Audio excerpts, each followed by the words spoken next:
us. This is the 5th year of the environmental lecture series, and we're delighted to have such an eclectic and diverse group of people that we've been able to hear from this year. And we're finishing our series with the Honorable Ruth Gallanter, who is a 4-time city councilwoman for the city of Los Angeles from 1987 to 2003. But before that, she had worked for the League of Conservation Voters. She had been on the California Coastal Commission. She was educated at the University of Michigan. She got her graduate degree from Yale University in what at the time was a brand new field of urban planning. She's a native New Yorker, transplanted many decades ago, and she's been involved with so many different projects and challenges in the history of Los Angeles. She is recognized as a great negotiator, a rational and a devoted community servant. She's been a consultant. She's been a professor. She's done lots of different things, and the amount of history and experience she brings to the table is quite exciting. And she brings also some controversy because she's been willing to wade into some of the most difficult and complex decisions that we have to make here in Los Angeles. So today she's going to talk about water, and she's going to talk about the challenges of delivery and maintenance and concern. Remember from our conversations early in the semester, the average American uses about 130 to 150 gallons of water a day. And despite the fact that Californians are pretty good, averaging about 60 or 70 gallons of water a day, depending on how you calculate it, we have tens of millions of people living in the state, and we're exceeding our capacity. And the problems of land subsidence and aquifer depletion and all of the problems that go along with it. And so wading in, no pun intended, to that problem today is the Honorable Ruth Gallanter. Thank you so much for joining us, Ruth. My pleasure. It's both an honor and a pleasure to be able to share what I know before I get too old to remember it. And I'm really anxious. This is what we call information transfer or institutional memory. And the city of Los Angeles has a serious institutional memory problem because people retire, and the people who succeed them may or may not be familiar with not just what the city did, but what perhaps the city didn't do or needs to do and needs to do again. So my plan here, my theme is that the struggle is never over. Conditions change, imperatives change, and somehow we've got to make a way of keeping up. And as the next generation, 2 or 3 down, it's your job. And so I'm going to try to help you do it. I was going to start with a run through, but Eric tells me you've already done it, about the difference between reclaimed water, gray water, potable water, and what else is in my list? Wastewater. Yes, never forget wastewater. But I'm going to skip that. If anybody has questions, you can ask Eric afterwards. He'll explain it. What I am going to do, though, you may already know this, but we're going to have a very fast review of the way government is structured and why we care as we deal with water issues. First of all, we have the federal government. Then we have the states, which are actually the basic unit of government in the US system. And within the state, we have the counties, which are the basic unit of government, and also cities, which get formed a different way. Counties come with being a state. Cities get formed, they have to get formed out of the counties. The responsibility for water depends in part on where it is between being generated and being disposed of. And it also depends on geographically where you live. So as I'm going to tell you 4 stories of things I was involved in. And I'm telling them because I love telling stories. Plus, they're interesting history, and most of it happens before you guys were born. Staggers the mind, doesn't it? The other reason is that it's very frustrating to me as somebody who spent so much energy getting these programs adopted and taken for granted, that they desperately need updating, and I'm not in a position to update them, except by getting you upset. So you've undoubtedly already discussed the fact that there are two types of water users. There's household users, which is us, and there's also municipality-wide agency users of water, like cities and counties.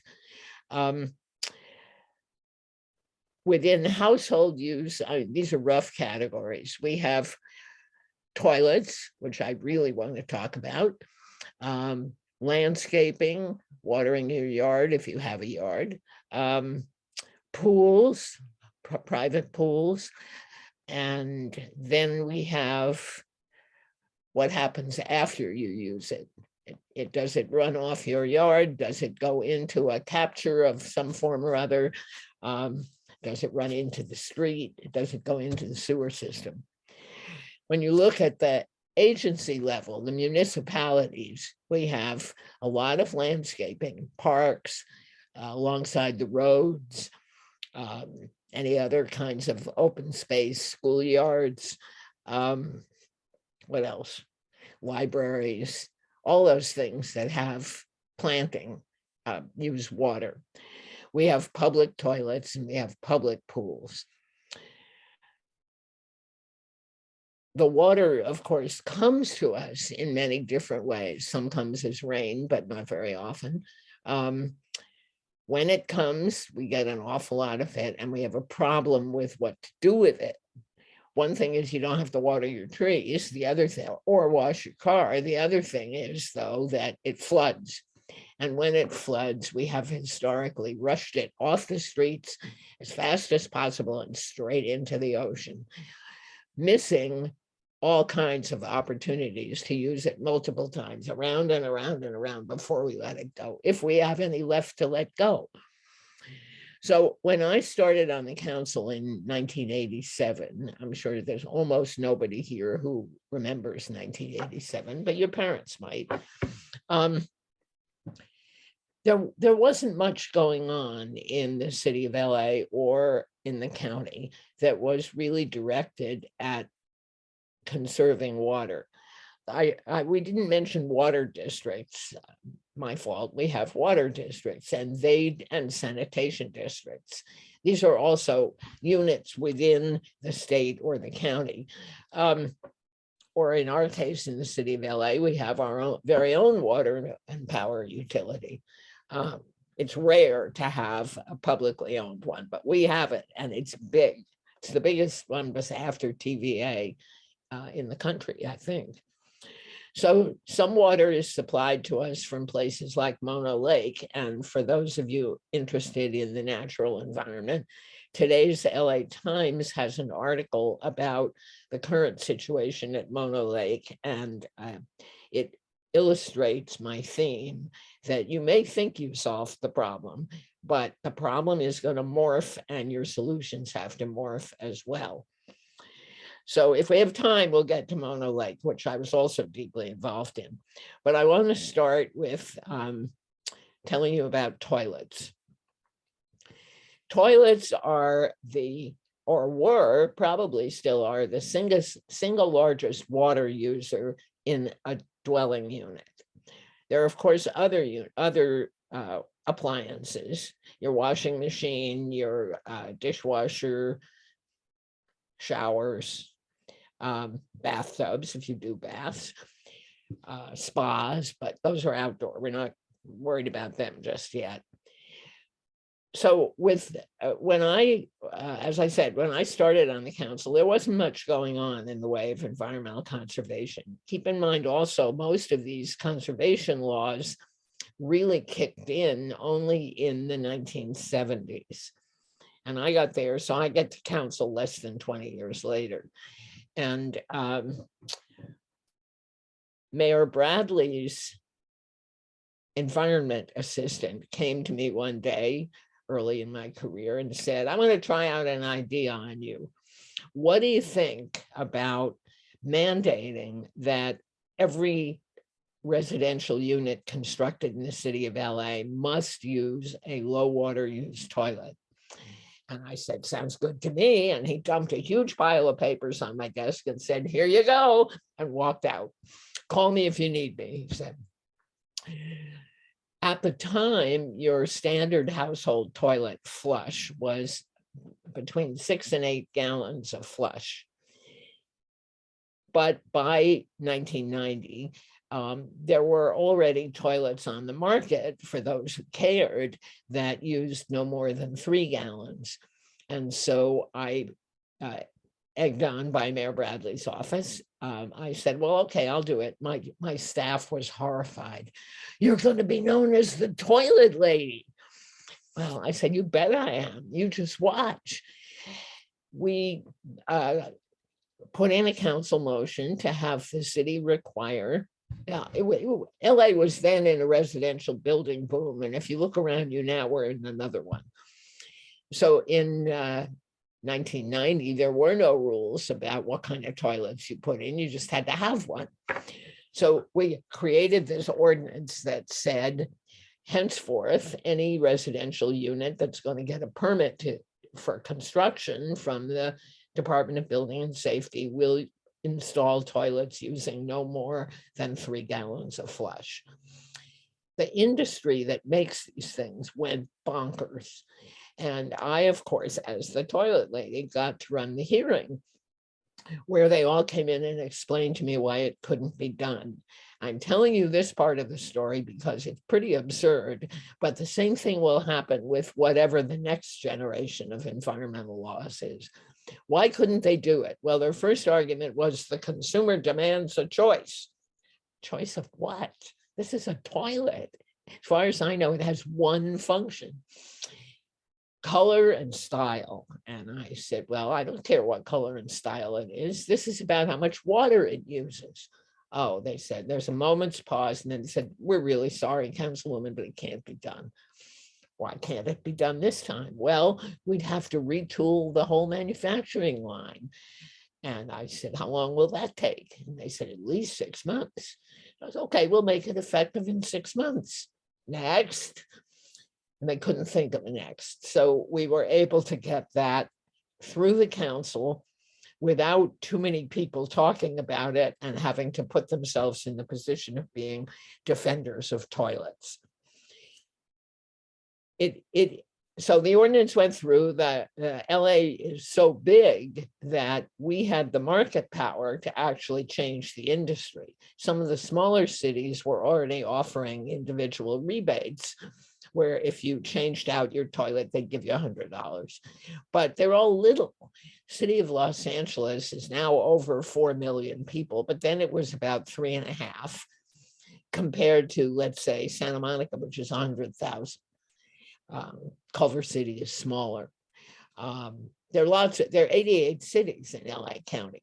Most of them are pretty little. So that went through, and 6 months later, nowadays, we're 30 years later, and you can't buy a 6-gallon toilet.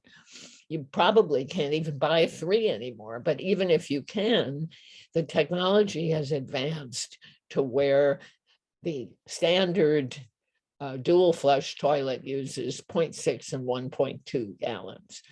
So I say to myself, as the author of the original ordinance, is it still 3 gallons in the city of LA, or have we updated the requirement, the ordinance, to require that henceforth, like in the current building boom, anybody who doesn't yet have a permit but is going to try to get one meets the current water situation? We have, despite the fact that the toilet law from 30 years ago has left us using just about the same amount of water, household water, we used in the 1980s, but with 20 or 30% more people. So that's a pretty significant change. And if we could do it once, reducing the capacity by a little over half, why not do it again? But somebody has to think of it, and somebody has to initiate it. And if you are paying any attention to the current political campaigns for mayor and city council, you will notice nobody ever says a word about it. I haven't heard any of them even talk about water in any form. They're busy talking about, they're trying to reflect what the voters are talking about instead of offering the kind of leadership that would say, hey, fellas, those are all important, but we also have to be talking about the fact that we may not even have water to flush toilets, no matter what the capacity, if we don't do something. So that's the toilet thing. And several years after the ordinance went through, the Water and Power Agency, which has to deliver the water, figured out how much water they were not going to have to import from Mono Lake or the Sacramento Delta, because we were using so much less. So they invented a program, best program I've ever known in the city of LA. They hired nonprofit organizations like the Asian American Drug Abuse Coalition, guys and women coming off addiction, needed jobs. Some of them had jail time, so they couldn't always get a job. So the Water and Power Department paid the agencies to pay them to go door to door to buildings where they had not been retrofitted to the lower water use toilets and get it done. And then Water and Power would do the installation. So they wound up, I have here, I don't think you'll be able to see it very well, but one of my proudest news coverage things is from November 6th, 2001. So 20 and a half years ago. This is no, I don't think you're going to be able to see it. This is a celebration of the 1 millionth toilet replaced through this program. 1 million. They've since canceled the program because they figured they'd replaced all the ones that could be replaced. Could be true if you're going to 3-gallon ones, but every one of those 3-gallon ones could be a dual flush, much lower one. We'd have to do the program again. So that's my first story. I'm trying to watch my time here. Everybody takes it for granted. Actually, there is one footnote to that. Toward the end of my tenure, companies having kind of gotten the spirit of the thing, figuring out you can make money doing this, somebody came up with a waterless urinal. Now, this presented the same problem to elected officials as the original toilet thing. Do you want to be known as the waterless urinal champion? Well, for my money, you might as well be. It's going to save a tremendous amount of water, but nobody did. So we fought over that for a while. There are some in use. I think Staples Center, whatever it's called now, has them. Think about where you could save a lot of water with a waterless urinal. Bars, for example, and sports venues. Lots of people drink a lot.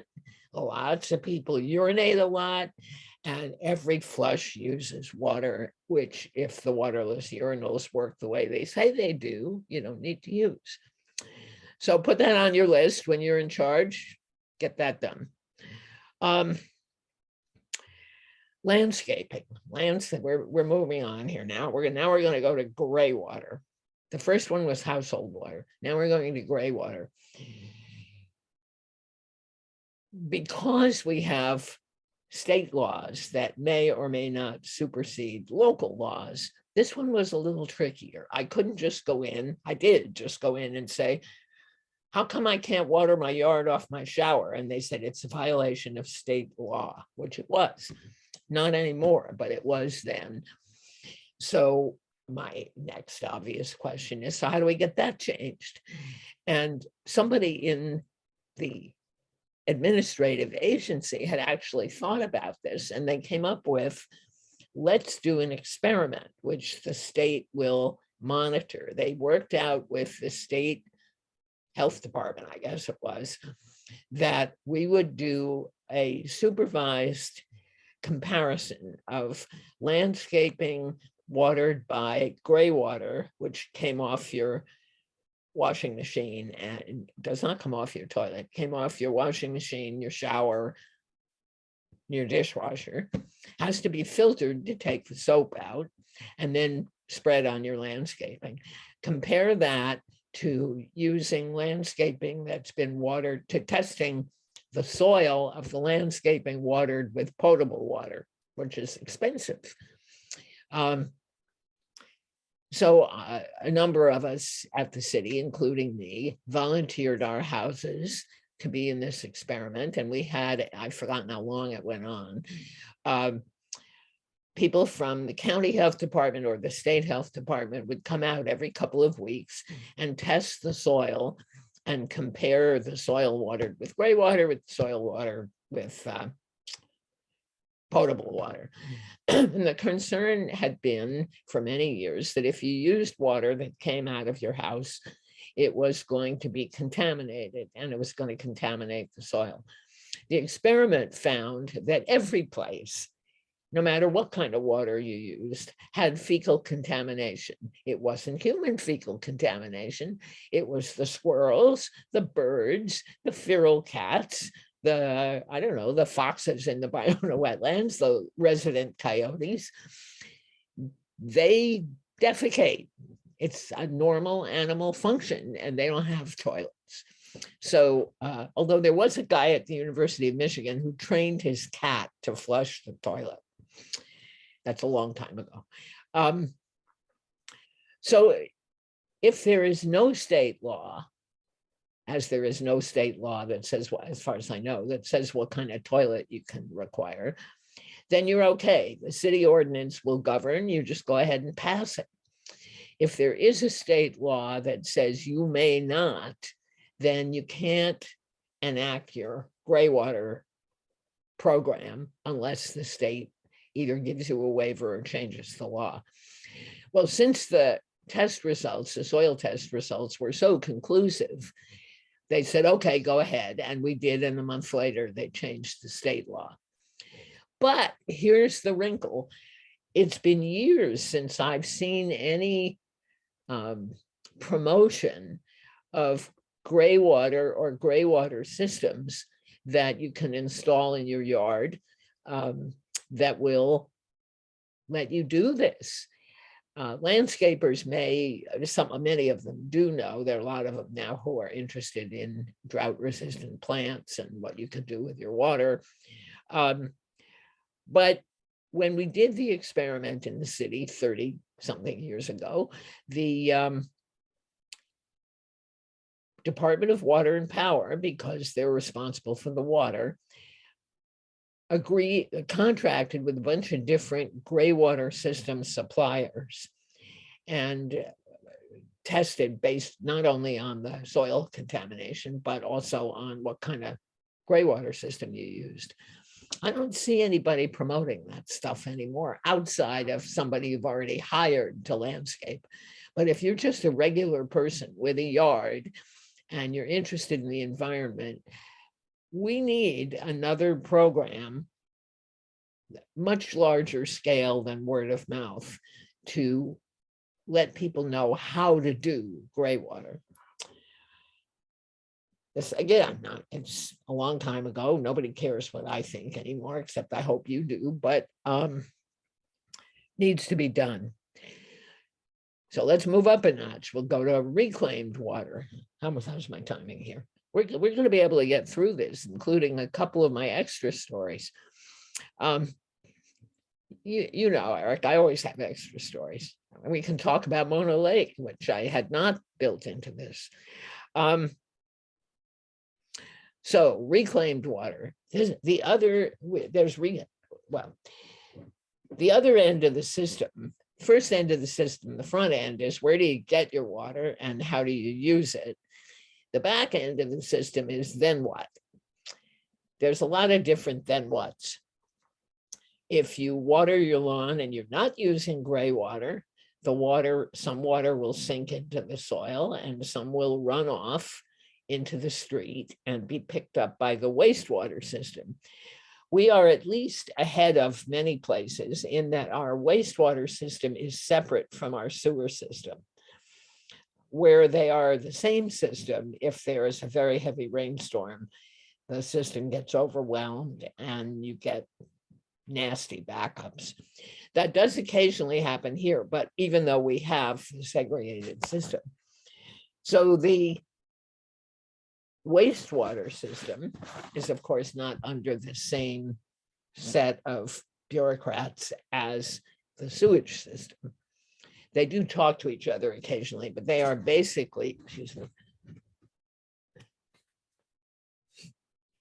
they are basically a separate set of operations. So wastewater typically is in the street. It comes off when you wash your car in your driveway. If you wash it in a car wash, they recapture the water and recycle it. Nobody talks about that anymore either. You have much less impact on the system if you wash your car in a car wash, or as in my case, you just don't wash it, than if you wash it in your driveway, especially if you leave the hose running while you're washing it in your driveway. The water that comes off washing your car in the driveway flows into the street and flows into a wastewater system and flows out to sea. There has been going on for years now, a push to try to capture that water and save it. That water and also the water that comes into a flood control channel when it rains. Every time there's a big storm, the Sepulveda Basin water retention basin in the valley overflows. The Los Angeles River almost invariably winds up sweeping away and killing somebody. I still remember the name of the 13 or 14-year-old boy who, there was a photograph in the Daily News that ran for months of him in the water trying to wave for help, and they couldn't get him. They kept trying and they couldn't capture him. His name was Adam Bischoff. I don't even remember what year it was, but it's happened again recently. People fall in. The kid's bike falls in and the kid tries to retrieve it. All kinds of things happen. This water, national policy, most of the flood control channels, well, they're all run by somebody. The U.S. Army Corps of Engineers has a whole division that runs flood control channels. The county flood control district runs flood control channels. And those are separate from the other channels that pick up the runoff. There has been a push now for at least 20 years with very limited success to try to recapture that water, to hang on to it instead of letting it go out to sea.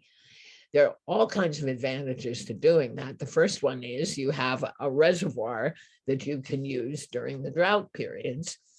And the other is it's probably easier to pull people who fall in out before they die.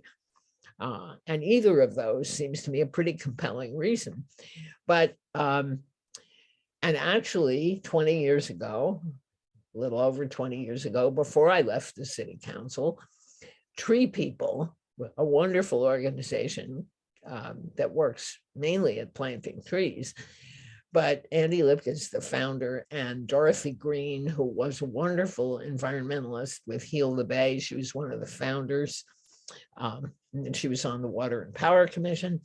They actually persuaded an astounding number of different governmental agencies from different levels of government to agree that we want to change the ethic from move the stuff out to sea to find a way to hold it. It's not done yet. During my last year in the council, Tree People's Andy Lipkis took me to see a cistern, which is one way to hold them. Yeah, under a middle school in the San Fernando Valley, there is a cistern under the football field or athletic field. Captures the water from the surrounding streets and holds onto it. That's water that never even enters the wastewater system. It just goes back into a cistern where you can pump it out when you need it. You can either turn it into gray water with a filter, or you can use it for street cleaning or washing the school bus.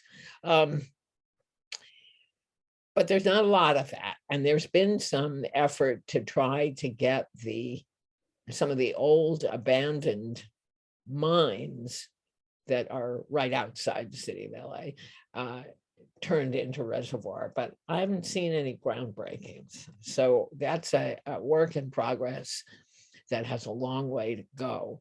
And of course, now we have term limits at both local government and state government, which means that nobody in elective office can any longer spend a 30-year career on the same issue, bird dogging it. So again, we are dependent on the next generation and the one after that to stay alert.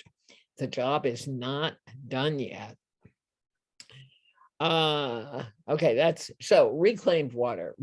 Early in my council career, when I could still get away with playing innocent, I asked our chief legislative analyst, how do I go about, how come we don't have a program to capture the water that comes out of our sewage treatment plant?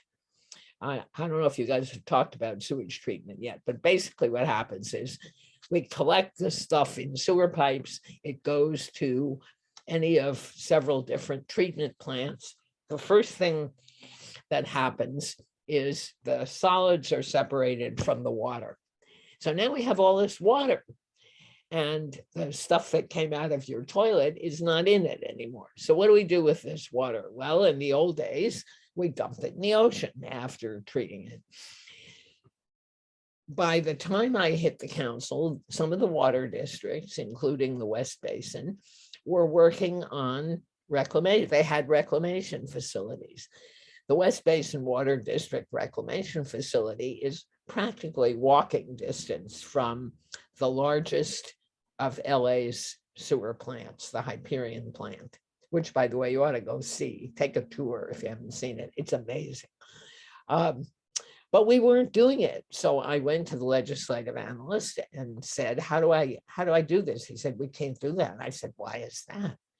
You know, have you noticed that people are always saying, oh, nice idea, Councilwoman, but we can't do it? So his excuse was, it'll cost more money. And although I confessed to some outrage that it was going to cost us extra money to not put the water in the ocean, I decided I didn't care. The water was more important. So with the backing of a number of environmental groups, specifically Heal the Bay, which was very, they were like a watchdog, you know, like a terrier that sees a mouse hole. They were there all the time. They were on the sewage treatment issue. So they were very helpful. We started a program where the city of Los Angeles paid the West Basin Water District, which is a special district, not part of the city, to take water that went through the city sewage treatment plant, give it another round of treatment, and then, God, so help me, they sold it back to us. And we bought it back from them, and we had to put in pipes to use to irrigate parkways. So if you drive down Lincoln Boulevard, for example, and there are places where there's a median that has planting in it. You can do that with reclaimed water. Reclaimed water is not considered safe for drinking or cooking. So you can't use it in your house, but you can use it for a lot of other things. Then that program, as far as I know, has continued, and we are reclaiming water more or less as fast as we can, but somebody ought to be keeping track. The last one that is not yet resolved is groundwater recharge. Ultimately, we may be generating more sewage household water effluent than we can reclaim. The pace of reclamation is probably slower than the pace of using your household water, including your toilet, low flow, though it may be. And many years ago, the sewer bureaucrats and the water bureaucrats figured out, without any help from me, that one useful thing to do is to recapture the water and clean it by sticking it back in the ground where natural processes will clean it.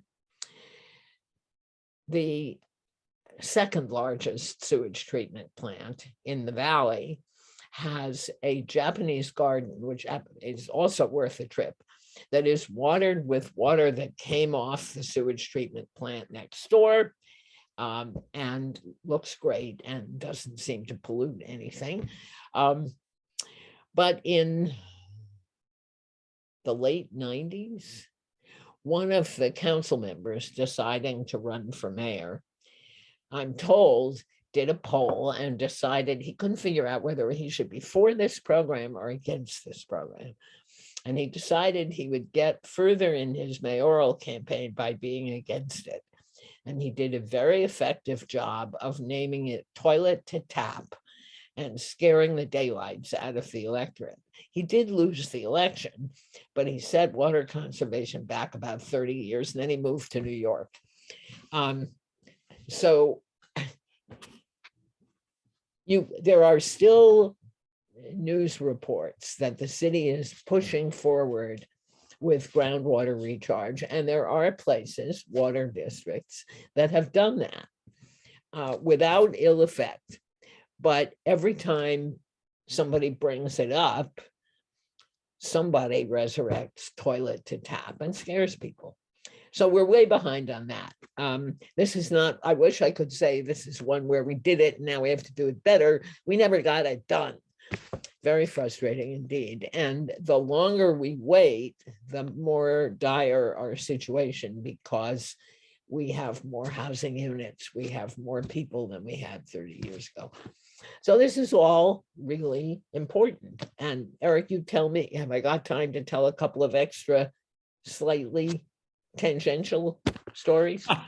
Yes, why don't you pick one of them, because then I'd love to open it up for questions. And we actually have somebody from Heal the Bay who's here today, Catherine Pease, who I saw signed on. So it would be wonderful to hear from them. Would you rather hear about Mono Lake or the Bayona freshwater? I'm going to do Mono Lake. Yeah, let's do Mono Lake, because we've talked about Bayona a fair amount in different ways during the semester.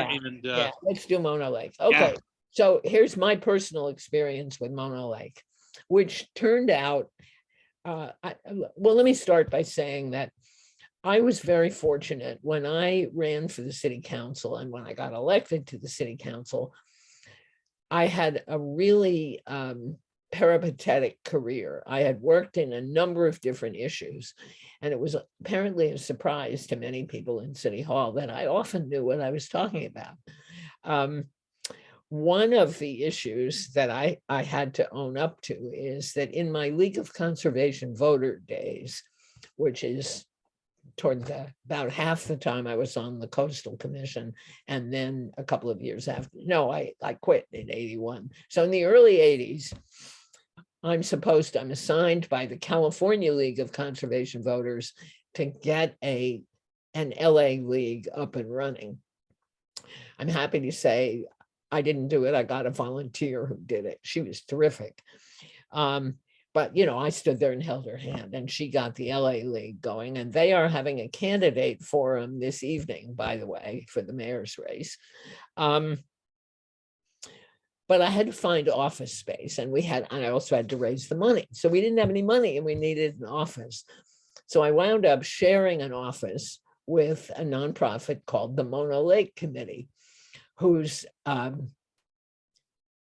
chief villain was the LA Department of Water and Power. And the issue was, and remains, as you'll see if you read the article this morning, how much water LA takes from the streams that, if left alone, would feed Mono Lake.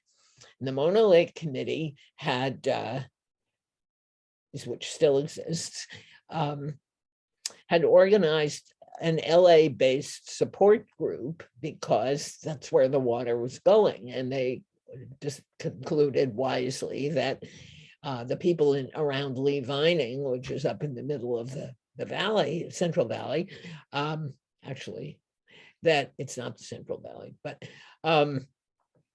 that those people didn't carry any weight with the LA city decision makers. So there was a very active group here, and I shared their office. You couldn't walk in that office without getting a complete indoctrination. So I, of course, had a complete indoctrination. Some years later, I wind up on the LA City Council, and I'm on the committee that oversees the Department of Water and Power. And we're still litigating. We lose every time. The city loses every time, but they keep coming back and litigating.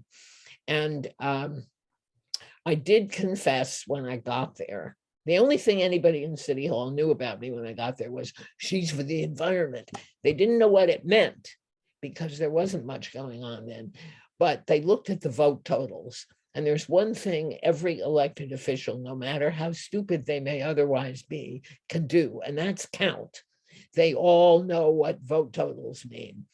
And as it happens, my original victory was against the president of the city council was fairly spectacular. That's another whole story. So I confess that, by the way, guys, I used to share an office with the Mona Lake Committee, and their eyes roll.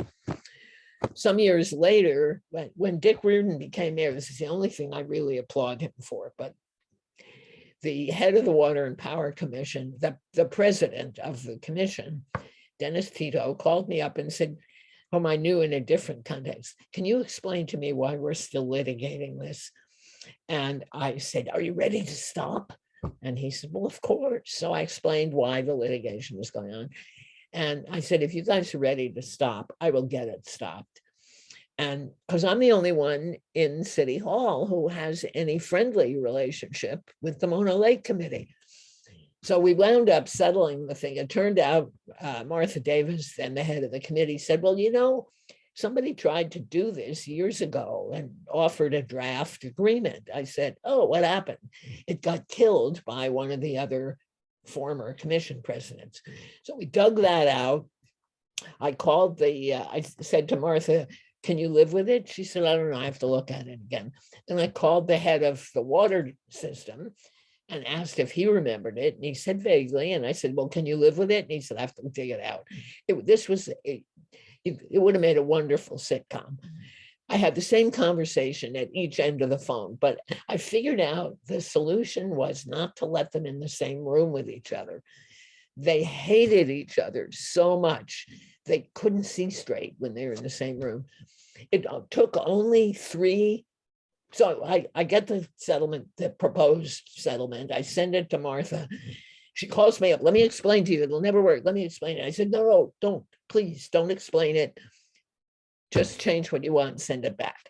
And I faxed it to the guy, Dan Waters at Water, and said, I think it was Dan. Well, maybe he was the, I don't remember. Yeah, I think he was the water guy. Anyway, he said the same thing. Oh my God, it'll never work. Let me explain it. I said, no, don't explain it. We went back and forth 3 times, and Martha called and said, it's okay. And I said, initial every page, and I think we're done. And then I called the mayor's office. So we thought we had Mona Lake settled, but go read this morning's LA Times and you will find out it was settled then, but it is not settled now. And I'm going to stop there, though I have many other stories, and let you ask me questions or whatever you want. First of all, let's give Ruth Gallanter our hearty applause. Thank you so much. Your stories are so powerful because you've been at this long enough to have some level of completion. And for the students in the class, you know, you've grown up in a generation in which being pro-environment, being pro-green, I mean, even we see it marketed all the time. So it's a normal part of the fabric of essentially identifying yourself as a caring American citizen or resident of this community, to be green, to be okay with that. But at the time that Ruth Gallanter was elected and was working in these arenas, it was still very controversial. It would be a little bit like somebody running for elected office on a platform of Black Lives Matter or defund the police, or one of those kind of social issues that are right in front of us, that contain enormous important information we should be considering, but often as a society wish we could just turn our backs and not look at. And so the water issue still remains that way because we're all guilty of using too much water. But you know, the kind of courage and capacity and commitment that Ruth Gallanter brought to the office was intimidating to people. And one of the reasons that I think it's so important that you hear her voice is you can see what a powerful, determined, well-educated woman can do in an environment that's not always friendly. And so we're always just so glad when we get to hear your stories. But what about questions or comments that any of you might have?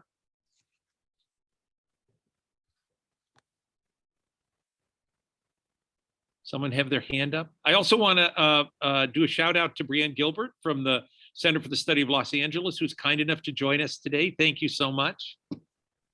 Cristobal. Thank you. Yeah, so hi, my name is Cristobal Spillman. I'm a senior environmental science major with Dr. Strauss's class in urban ecology. Thank you so much for the presentation today. I'm currently working on a project for this urban ecology class about CEQA and the impact it's had on urban restoration projects. And I want to hear your opinions on it and see how that law has impacted restoration and resilience within LA during your time as on city council. So I didn't pay him. He asked this all by himself. CEQA is really a mixed bag. It's one of those laws of which there's a whole list where it was enacted in a particular context. At the time CEQA was enacted, which I believe is 1970, which is also when the national policy was instituted. By the way, the national one was actually signed by Richard Nixon. Keep that in mind. I'm reading a book about Watergate. The good thing about CEQA is that it has forced governmental entities and private interests who wouldn't otherwise have paid any attention to evaluate many of the impacts that their proposals would have, good ones and bad ones. The difficulty is an institutional difficulty. Over the course of, let's mention also a related piece of California legislation is something, I forget what its official title is, but it's known on the street as the People's Attorney General Act. And that's a law that allows a private interest that sues to protect a public good to collect attorney's fees, as if it were, the person is substituting for the Attorney General, the state bringing the action. Between the People's Attorney General Act, which of course encouraged the creation and activities of a lot of public interest, I'm going to please hold on. Excuse me. So that encouraged a whole subset of lawyers. Springtime, what can I tell you? Whose careers are built on enforcing what the Attorney General's office doesn't have time for, or it may be too small for them. CEQA allows the litigant who is successful to collect attorney's fees, which is good if you are bringing a case that is actually going to result in environmental improvement. But it's bad in other ways because it's generated a whole group of people, subset of lawyers, who what they do, they're experts in CEQA. So what they do to keep their law firms alive is bring lawsuits under CEQA. And they're not always as careful about filtering who their clients are or the validity of the case. And it's become for many, unfortunately, for many people who started out as genuine opponents, constructive opponents of one project or another, it's become a way to avoid having to get a real job. And I'm going to give you my favorite example, yet another water one. Venice, I hope you've all had a chance to see the Venice canals, what's left of them. That's another one I worked on, as did a lot of other people. We finally got a restoration program adopted. We got the coastal permit. We got the sidewalks and the restored canals officially reopened 50 years, 50 years after they were officially closed. Then the people who lived on the canal area south of Washington Street said, well, we'd like the same thing. And of course, it already had coastal permits as being ecologically okay. So we put through a resolution, I put through a resolution to do the same, similar restoration. And we got sued. The city got sued under CEQA. And I knew the lawyer, actually, another friend of both of us once had to break it up. Both she and I were afraid I was going to slug this lawyer. They brought a CEQA lawsuit. The client was one of my favorite villains, who now has a whole career of bringing CEQA lawsuits. And they actually stopped the project on the grounds that underneath the extension the water extension that goes under Washington and into the Ballona Lagoon, and then into the Marina Channel, which is actually all a piece of the same water system, that underneath that it was a pristine wetland. There's nothing pristine about it. There's a sewer pipe 6 feet under it, been there for decades, but they won in court. And it was going to cost us, we had a contractor lined up. We wound up having to cancel the contract because by the time we litigated it, we would have paid a lot of money and gotten nothing for it. The restoration has never happened. And the plaintiff called me after they won. She called me up and she said, now we want to talk. And my response at that point was talk to my lawyer. And I sent her to the city attorney's office. But that is very frustrating. That kind of activity is very frustrating. The same thing has happened with every step of the efforts to restore the Ballona wetlands. Same person, and some others as well. Now there's a whole troop of them. So because it is so easy to frustrate a project, even a good project, I personally think CEQA does need some reform. The development community, of course, has been trying to get it reformed for years. And one of the problems, do I have another minute, Eric? Yep. One of the problems with that is that I had this happen with a couple of projects that were not particularly environmental, but where somebody sued the developer under CEQA, and the developer said to me, I'm going to pay him off. I called the plaintiff, whom I knew, and begged him not to do it. I called the developer, whom I knew, and begged him not to pay. And the local activist was not interested in hearing this. Why? He has plenty of money, let him pay.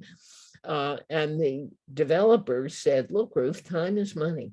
It's cheaper for me to pay him off than to litigate. And so he paid him off. So they keep paying off the people who have made a career of this. And then they come to government and want us to change the law.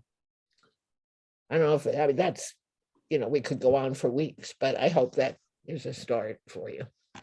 It does. Thank you so much.